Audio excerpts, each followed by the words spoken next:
Frank in the music store on a Monday. I said, "Hey, Frank, you want to go see Tony Bennett?" How do you do that? Well, yeah, he's at the Empire Room in downtown Chicago at the Palmer House. And so I thought, let's go in and see him. So we drove in, and we had a little car problem. So how naive I was at that particular point in time in the world, I called the Empire Room and had told somebody to tell Tony that we were going to be late in coming. Now, if you can imagine somebody saying that, you're talking to him. But I did. But anyway, we finally get there. We go up these long stairs to the front door, and we open the door, and we walk in, and the maitre d' stops us and says, "I'm sorry, this is the last show. You're going to have to stand outside." Okay. So we figured, we drove the 80 miles, took all this time, what have you. We can't stop. So Frank was the type of guy that he could talk to people. So he pulled a $5 bill out. We went back inside. He palmed the maitre d'. The maitre d' took us down and put us right next door to Paul Gallis, who happened to be Tony Bennett's manager at the time. And somehow Frank was able to talk to him for just a second or two, and in the process found out that they knew friends from Rockford. And that made it possible for us to not only meet Tony Bennett, but I had a chance to give him a musical score that I had written, and at the same time went into his dressing room, shook his hand, talked to him for a few minutes, and think of that possibility happening on just a whim. It just, it didn't make sense, but that was an example of what we had there. So, but anyway, it was great. It was an interesting thing, and you know about Shakey's, we were there 5 years. So this last, it was after about 2004, 2005, I think, I found out that Orchestra Hall in Chicago was going to have jazz concerts on Friday nights. Mm-hmm. And the first one they had was Oscar Peterson's group. And so I thought, geez, I got to go in there because to me, he's one of the best that there ever was, besides Tatum. But anyway, we went in, and we heard that they were going to be in the book room at the end of the concert. He did 2 hours standing ovation. It was just gorgeous, just couldn't be any better. I told my wife, I'm going to get in there, I'm going to be able to see if I can see him. So not only did I see him, but I talked to him, and I said to him, Dr. Peterson, can I shake your hand? He said, sure. He reached over, shook his hand, what have you. Got his autograph. So 4 or 5 weeks later, I sent a letter to Orchestra Hall, and in a month's time, all of a sudden, I got a return back from Toronto, Canada, where his home is at, and he sent me an autograph picture of himself, and some remarks, and remembering shaking my hand at Orchestra Hall. So Oscar Peterson was an unbelievable man. Talk about good, at the same time was sincere. So I had a real enjoyment like that. And let's see, this ain't too long ago, Dean Martin had his 100th birthday party at Steubenville, Ohio. And by this time, Mike Williamson, my lyricist, and I started working on music in 2010. And we got the bright idea, why don't we write a tribute song for Dean Martin? So we wrote a thing called Nobody Was a Cooler Cat Than Dean. And I sent it to an address. I didn't know for sure if it would go anywhere. And all of a sudden, I got back in the mail an 8x10 picture of Dina saying, thanks, Bruce, so-and-so and so-and-so, what have you. I was overwhelmed. So I ended up finding an email and sent them, and now we're in direct contact with John Griffith, who was her husband. But anyway, so we went to the 2017 100th birthday party, and she was the Grand Marshal. And so I had a chance to see them, meet them, had my picture taken with them, and all those kinds of things in the process. So it was an unbelievable thought when I think about it and I look back on it now, but it was just great. So my musical forte has become writing, because that's where I feel like that's where my heart's at now. And Mike and I have been together 10 years, and we've got some stuff placed in with let me think now.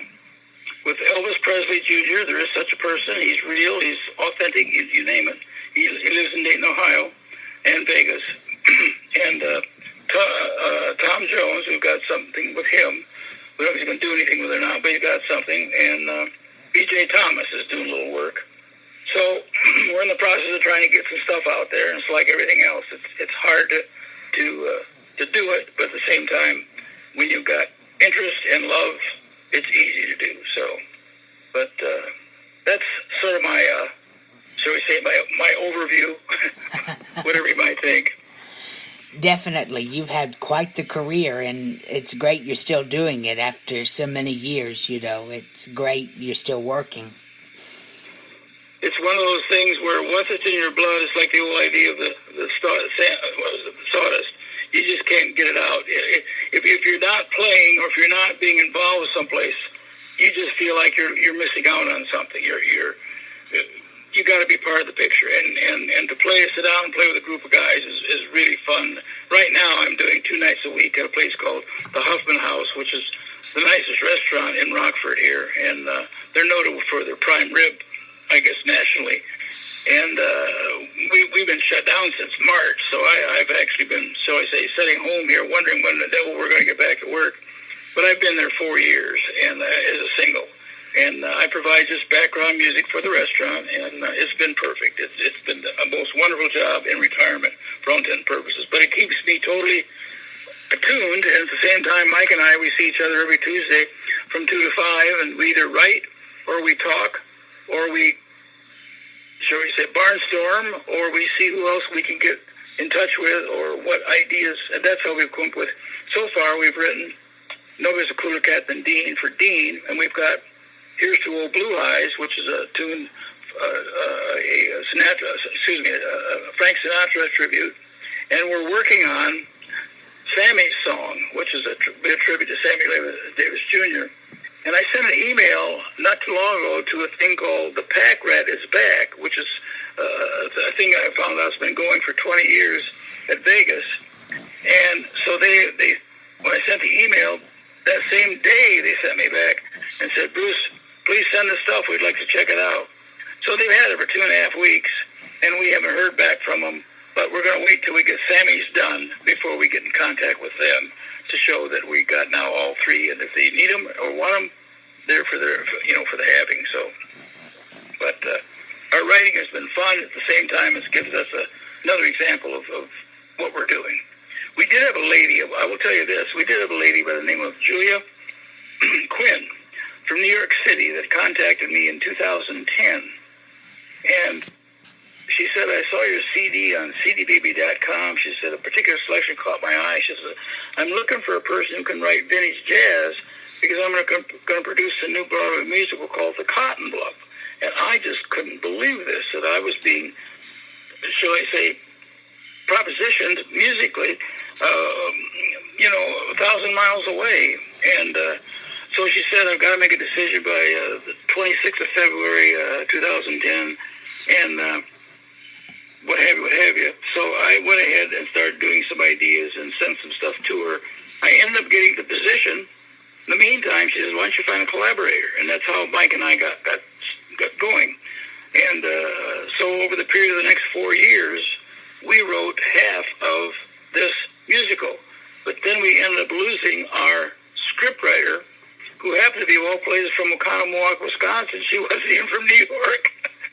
But anyway, it's really funny when I think about how you can get around now with the internet. I mean, it's phenomenal how we can send stuff, music, less than a minute over to England or wherever you want it to go, and it's just, just bananas. But anyway, we were able to do that, and over those 4 years of time, we must have written, I'd say probably 25 or 30 ideas, and we actually had 12 songs that were finished, which was almost half of the show. And so when we lost the writer, it put us in hiatus, and that we've been that way ever since. Now, guess who moved into our city not too long ago? But Frank Ford Coppola. Oh, wow. I mean, when I think of here, I'm working on a thing called The Cotton Club, and here he did the movie The Cotton Club in 1984. And now with the Godfather stuff, what have you. And I notice now something is currently coming out again. But the ideas behind that could be so unique and so forthright for Broadway, and it makes us mad to think that we're sitting here with X many songs that we own and control and everything else, but at the same time, we can't do anything about it because the producer is still the person that calls the shots. Mm-hmm. And so we don't know if there's anything going to be done with it or not, but we just hope. And I'm thinking of the possibilities of sending a letter, be a little bit, shall I say, bold, but send a letter to Mr. Coppola and tell him what our situation is and see if he'd be interested in the possibility. Who knows? But I've tried, and there's things I've tried, and it didn't work. So, but you know how the music business is. Definitely. But it's important you're still working, and like you said, you're having fun. You're having a blast doing it. Definitely. It's right. Every day I write. It's really funny. Now I'm at a point where I can't not do it because it is interesting to put out an idea. And I never sit down and listen to somebody else's thinking. I never sit down and thought, well, geez, I like that particular idea, but let me try that on piano. I always sit down and I hit a chord or two, and I fool with the chord, and all of a sudden a little bit of a melody idea comes out of it, and then I start to work with it, and it's like I'm walking down through a woods, you might say, and all of a sudden I've got to the other side. By this time I've done 2 verses, a bridge, and a recapitulation, and I've got it done. And it may take me an hour, maybe take me 2 hours. I've been lucky these last few years being able to put together for the American Cancer Society with the Magic Monday that he did. I can see where his abilities are coming from. He's had a lot of experience.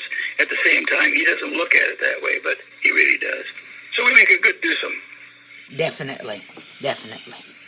My last question to you is, what do you find is the most challenging part being a musician? What do you find is difficult being a musician? Let me see. Playing that's never a problem. Being a part of somebody else is never a problem. The main thing is getting people to listen to you, either from a playing standpoint. You will find that the majority of the proprietors are money orientated and not what are you going to do for me in a style or a format or a new thing on the block type situation. That's so important in the music business. You try to be different, but at the same time, you got to have somebody that's willing to listen to you and then willing to try something. And that's what happened with Huffman House. Just let me tell you this. We were over there on Tuesday night having supper, and I made some remark, and the waitress said to me, "You want to talk to the owner?" I mean, I couldn't believe this, that she picked it right up like that. And at the same time, he come out of the kitchen area, came right over to my table, and introduced and what have you. And I said, I got an idea. I said, I'd like to come in here and play for you to show you what I've been doing in Lake Geneva for the last 30 years.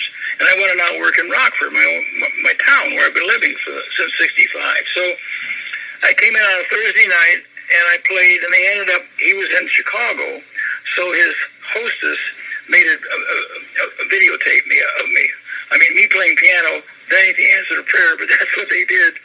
The next morning, I got a call at 8:45, and said, Mike asked me to call you. He wants to know what you need. He wants your Friday and Saturday.